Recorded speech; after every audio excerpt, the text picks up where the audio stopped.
Hi, I'm Dave Hilowitz. So today we're going to answer the age-old question, what happens when you take a reverb tank and you put it inside of a violin? So let's start at the beginning. This is a reverb tank. Most often, these live inside of guitar amps. It's the part of the amp that makes something that would normally sound like this, sound like this instead. Inside, it's got 3 springs, which it uses to add reverberations to any sound that you put through it. In this case, the sound is an electric guitar. Now, the thing about this particular reverb tank is it's broken.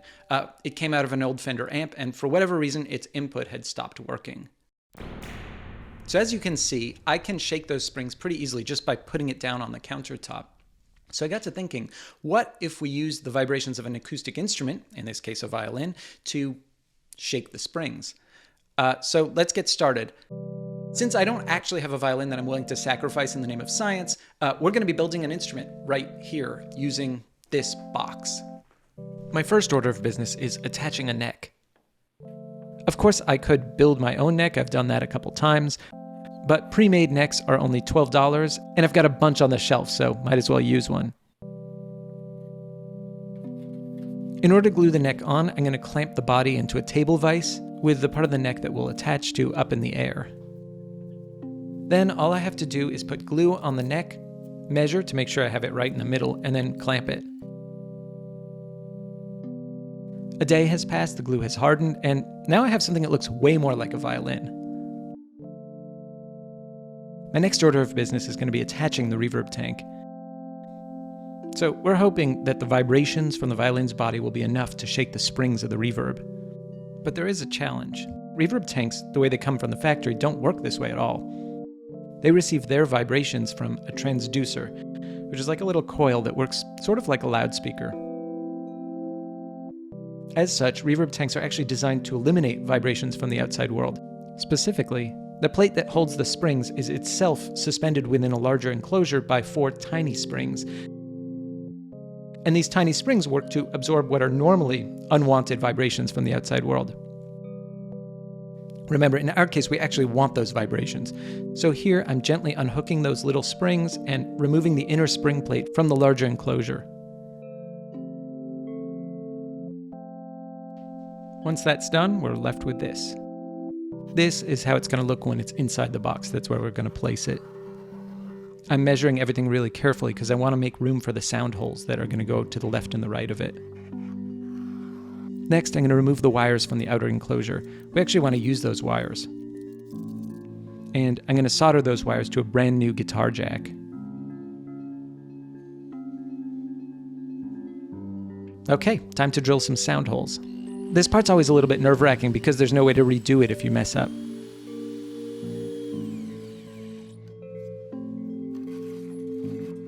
Next, I'm going to put a couple of tiny screws through the middle to hold the reverb tank in place. And I'm going to drill a hole for the guitar jack on the side of the box. In fact, let's install that jack now.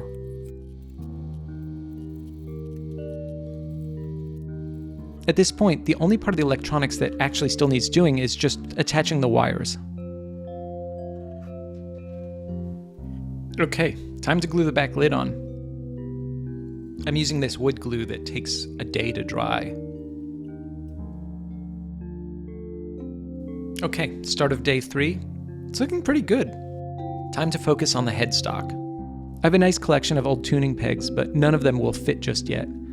When you buy a prefab violin neck like this, the holes on the head are always way too small to be used.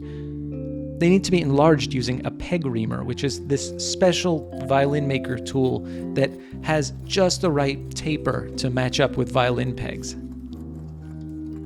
It's a tedious process because you have to keep checking to make sure that you haven't made the holes too big.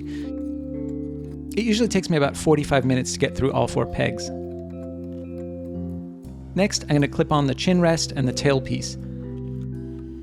These are both very, very easy to attach. 5 minutes of work tops. Okay, we're almost ready to put strings on at this point. The only thing remaining is the sound post. A sound post is a small piece of wood that acts as a structural support inside of a violin's resonating chamber. It helps transfer the vibrations from the front to the back, and it also helps keep the violin from caving in under the enormous pressure of the strings. Luckily, I recently ordered a pack of 50 soundpost blanks from China. I've already cut this one to size. To position it, I use another special tool. Okay, let's put some strings on. Okay, so here it is. I've put strings on it, I've tuned it. I even custom fitted a shoulder rest onto it because regular shoulder rests won't fit because it's too narrow. Let's give this thing a spin. So first I'm going to play a few open notes.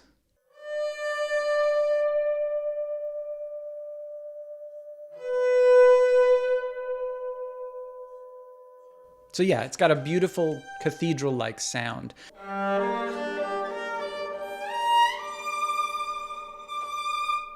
By the way, here's what that same passage sounds like without the reverb tank.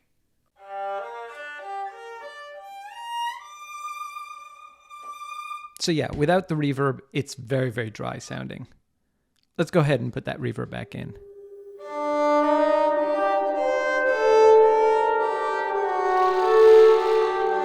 So this is kind of interesting.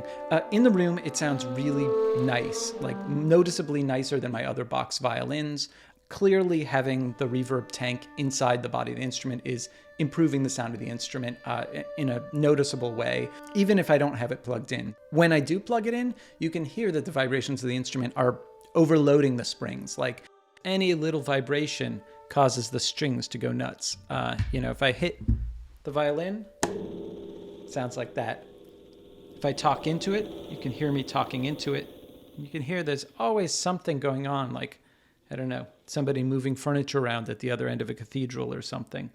If I play, sometimes when I just transition from one note to another, it's enough to cause this crazy reverberant feedback happening inside the body of the instrument. Very, very strange experience. It's actually a pretty cool sound, assuming that's what you're going for. Either way, I'm really happy with this experiment. When I'm able to control that sound and not have it just be feeding back crazily, it's really inspiring to play. Overall, I'm thrilled with this. Even in the room, like without it plugged in, this instrument sounds surprisingly sweet. I think I just kind of got lucky with my choice of materials. It'll probably fall apart in a year or two, but until then, I'm going to record it and try to enjoy it as much as possible. If you enjoyed this video, it'd be great if you could give it a like. If you haven't subscribed already, I highly recommend it. It's free and you'll be notified anytime I make a video like this. Yeah, see you next time.